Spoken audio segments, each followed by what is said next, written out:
Di sebuah kampung di Jawa Tengah, hiduplah seorang janda parubaya. Pada suatu malam, Mbok Srini bermimpi. Dalam mimpinya, Mbok Srini bertemu sesosok raksasa yang menyuruhnya pergi ke hutan untuk mengambil bungkusan kain berwarna putih di bawah pohon besar. Pagi hari, Mbok Srini pergi ke hutan tempat ia biasa mencari kayu bakar. Kali ini ia penasaran dengan mimpinya tadi malam. Sesampainya di bawah pohon besar, ia menemukan bungkusan kain kecil berwarna putih berisi biji mentimun. Tiba-tiba dari arah belakang Mbok Srini muncullah sesosok raksasa yang mirip seperti sosok raksasa yang ada di dalam mimpinya. Lalu raksasa itu berkata kepada Mbok Srini agar menanam biji mentimun. Kelak biji mentimun itu akan tumbuh menjadi seorang anak. Jika sudah dewasa, serahkanlah anak itu kembali untuk menjadi santapan.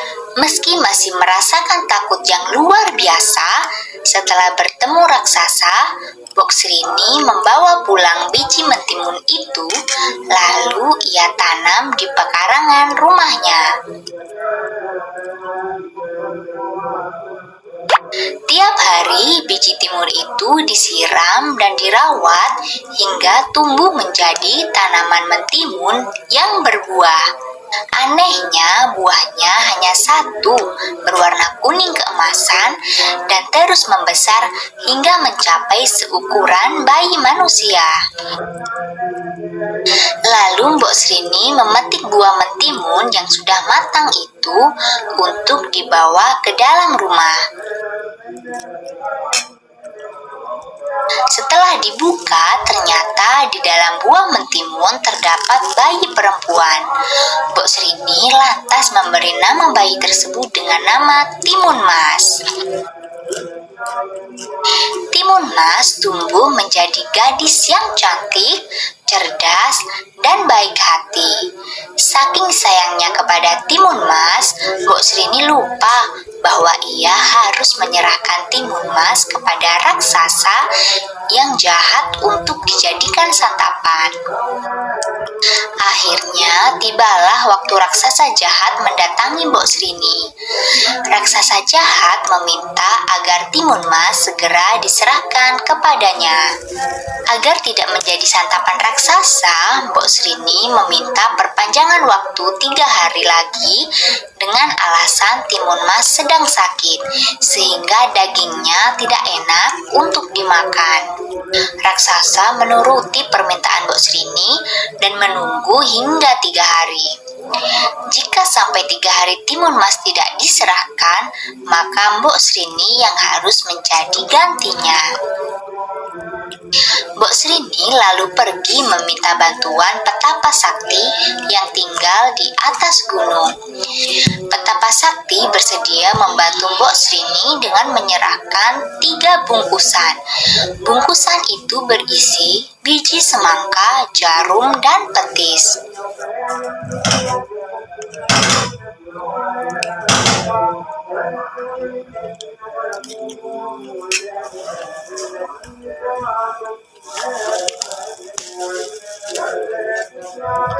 Tiga hari berlalu, raksasa jahat kembali lagi menemui Mbok Srini untuk meminta Timun Mas agar diserahkan kepadanya.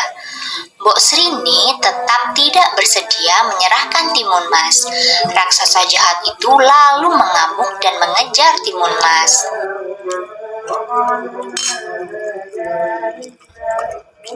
Saat terdesak, Timun Mas lalu menebarkan biji semangka yang diberikan Petapa Sakti. Ajaib, biji semangka yang ia tebar berubah menjadi pohon semangka raksasa yang batangnya melilit tubuh raksasa. Tetapi raksasa berhasil meloloskan diri dan terus mengejar Timun Mas.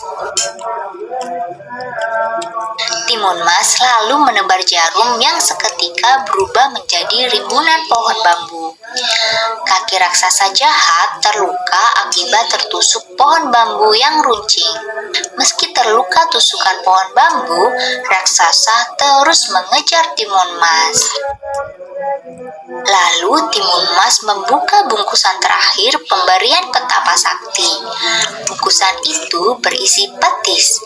Setelah dituang ke tanah, petis berubah menjadi lautan lumpur panas yang merendam tubuh raksasa hingga menemui ajalnya.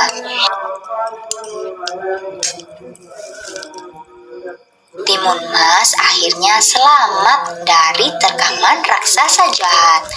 Bersama Mbok Srini, Timun Mas akhirnya hidup bahagia. Hikmah dari cerita ini adalah jangan mudah berjanji kepada orang lain tentang sesuatu hal yang tidak bisa kita tepati. Jadilah orang baik yang tidak mudah membuat janji-janji serta mengingkari janji.